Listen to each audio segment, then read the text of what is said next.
Coming up, groups from near and far are coming together to help after the deadly flood. Dedicated to Eastern and Southern Kentucky, this is WYMT Mountain News at 11. Good evening, I'm Steve Hensley. Before we get into flooding coverage, we're going to begin with some breaking news tonight out of Knox County. Kentucky State Police are on the scene of a KSP officer-involved shooting in Knox County on Hobbs Hollow Road. It's not known yet if anyone was killed, but police say no officers were hurt. A critical incident response team is investigating, which is standard procedure. State police say more information is expected to be released tomorrow on this officer-involved shooting from Frankfort. Nonprofits, schools, churches, and other teams are coming together to form a village to help those in need after the Valentine's Day weekend flood. WYMT's McKinley Calandrino begins our flooding aftermath coverage from Pike County. It takes a village to clean up after a natural disaster. Throughout the region, volunteers have collaborated, worked together, and partnered up to create a village of hope and community. Eastern Kentucky folk, we're just a resilient bunch, and I love to see people come together for each other, and it's been heartwarming. We've had a lot of really good support from everywhere. Shelby Valley High School and the Kentucky Dream Team Center came together the night of the flood to host a shelter, but it didn't stop there. The help continued to grow. They have been working to distribute household items such as cleaning supplies, hygiene products, clothing items, baby essentials, and more. And it is continuing to expand. Mercy Chefs, a nonprofit organization that travels to aid those in need after a disaster, is joining to provide hot restaurant quality food to victims in the area. Our whole mission is for neighbors to help neighbors, and that is what we have seen here in Kentucky. Together, they have helped many in a desperate time of need. Thousands of hearts touched in the walls of Shelby Valley High. And sometimes comfort food is the way to somebody's heart, just to smile and say, we're here for you, we hear your needs, and we want to bless you. A devastating event that allows community to bring hope and light to each other, to make Kentucky strong once again. It's been heartwarming. It makes me feel good about the world. I think we got a chance. In Pike County, McKinley Calandrino, WYMT Mountain News. Mercy Chefs say they have already served 14,000 meals and plan to stay as long as they are needed. President Trump has approved Governor Beshear's request for an expedited major disaster declaration for Kentucky. The declaration releases federal funding for some counties impacted by the flooding. It currently includes individual and public assistance for Breathitt, Clay, Harlan, Knott, Lee, Letcher, Martin, Owsley, Perry, and Pike counties. Now, as damage assessments continue, more counties could be added. A boat is still the only way in and out of the confluence area of Leslie County. This is a look at the water just after noon today.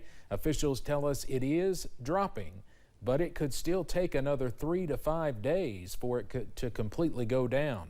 Right now, crews are making 4 to 5 trips a day to bring food, supplies, and people in and out. It's pretty rough. I mean, when we need something, we usually boat out. We boat probably, I think it's like 1.5 miles, maybe longer, up through there. And I don't know, if you ain't never done it before, it'd probably be pretty rough. Being around the water, it really sucks. Officials say a concern later is if the water drops to where boats cannot reach, but cars still cannot drive, then that cuts off the community even further. Leslie County schools will remain closed tomorrow. Governor Beshear says 22 deaths are now being blamed on the weather since Valentine's Day. 7 of those are in eastern Kentucky. 4 are in Pike County alone. 3 deaths there are related to floodwaters. 1 is hypothermia. Other deaths in our area were in Morgan County due to hypothermia, and flood-related deaths in Clay and Floyd counties. As communities throughout the region clean up and rebuild, area organizations are jumping in to lend a hand. Christian Appalachian Project has boots on the ground in Floyd County, helping a couple in the city of Martin clean up and prepare to remodel after the waters tore through their mobile home. The couple's son works at CAP and says it's a blessing to be part of an organization that is helping his parents and so many others find a little hope. It's very emotional for both my parents. It seems like they're still seem to be struggling a little bit emotionally. But they're ready to get home. Many of the Lafferty's family neighbors are in the same boat. They say they have never seen the water devastate their neighborhood the way it did this time.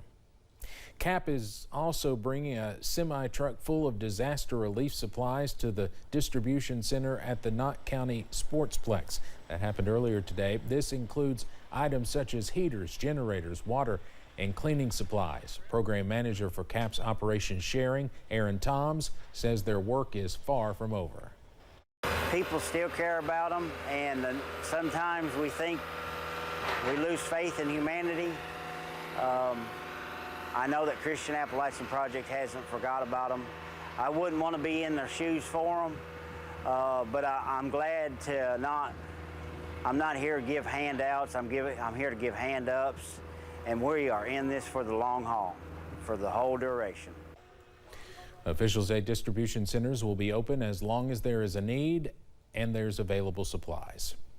Another group is doing its part to help flood survivors. Volunteers with Crisis Response International are mucking out homes and businesses throughout eastern Kentucky. On Monday and this past weekend, the team helped a Hazard woman who ran a daycare out of her home. She lost her house, car, and job because of the flood. This is a key house. It's also a wonderful lady in the community. She lost her house, but because she had a daycare here, she lost her business, and she also lost her car. So we have a high amount of compassion for what she's going through right now, so we decided to help her first. Volunteers say it's their mission to help as many folks as possible. Some people made their way from Asheville, North Carolina to help eastern Kentuckians. Appalachian Regional Healthcare is still collecting relief supplies. ARH is asking for donations of cleaning supplies like bleach, heavy-duty garbage bags, mops, and shovels. They are also asking for baby care items, household essentials like toilet paper and paper towels, and new unused clothing. And on his weekly radio show today, UK basketball coach Mark Pope called on anyone who can donate to ARH's efforts to do so. At 2260 Executive Drive, if you have a chance and you're doing some grocery shopping and you just have a chance to pick up something extra and just do a drive-by, it means a lot. And they really expressed some desperation today.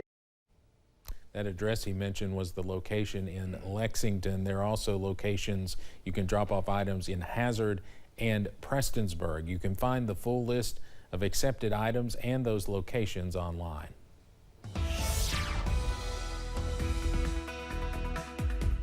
We had a beautiful start to the work week. Highs were in the upper 50s and low 60s, and we had plenty of sunshine. This was a scene from the WYMT studios. We had a little bit of cloud cover push through, but all in all, a gorgeous day, a gorgeous evening is in store tonight. We'll see partly cloudy skies.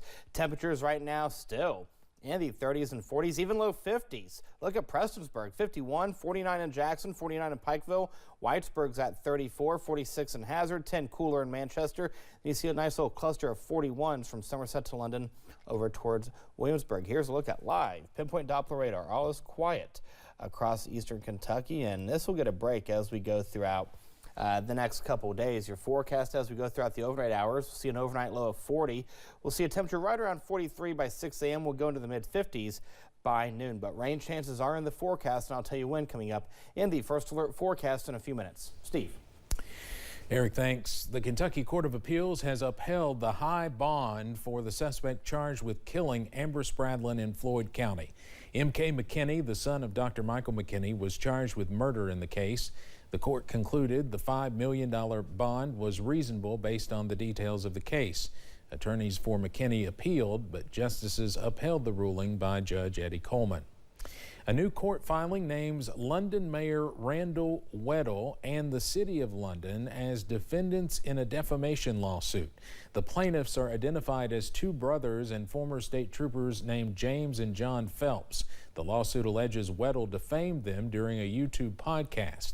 According to the lawsuit, the YouTube video published by True Crimecast YouTube on February 12th has since been either deleted or made private. This is the second lawsuit to have come from this podcast episode. In response to our request for comment, Mayor Weddle said he has not been served with the lawsuit. Could changes be coming to the way Kentuckians go about getting their driver's licenses? At least two bills have been filed dealing with the process of going to regional offices. It comes as the deadline to receive real IDs is coming this May. As WYMT's Phil Pendleton explains, some people are calling for improvements to the process. Some people say that it's not been possible to get appointments for real IDs or driver licenses in their hometowns. You know, we try to get into the Elizabethtown office and these regional offices, and so everything's online, and you go at 8 a.m. and everything fills up so fast. Donovan Decker says he took a vacation day to come to Danville. We tried to find something close as my daughter, a year ago, we had to go to Columbia for her. House Bill 518 would move the issuance of the standard driver's licenses back to the circuit clerks, which is the way that it always was. Representative Savannah Maddox says she has heard horror stories of long lines and difficulty getting licenses, so she's sponsoring a bill she says would fix that. Complain about the unreasonable frustrations that they have faced with Kentucky's implementation of the Real ID law. If House Bill 518 does become law, it will not take effect until July of next year, which means circuit court clerks will have more than a year to get ready for that change of process. The law would only impact the issuance of the standard driver's license. And that's part of the issue. In Kentucky, we're accustomed to going to our local counties and getting a driver's license there, not a regional office. So everything fills up so fast, and it's like they don't have enough regional offices. The Real ID deadline is May 7th, and those IDs will be needed to board domestic flights or to visit some federal offices. Phil Pendleton, WYMT Mountain News. Representative Maddox says the Circuit Clerks Association has not said whether they are for or against the bill, but she says it has wide legislative support. Coming up on Mountain News at 11, contradicting directives from the Trump administration and Elon Musk spark confusion and backlash from federal workers. And we'll see plenty of sunshine again for tomorrow, but rain chances are in the forecast. Find out when in a few minutes.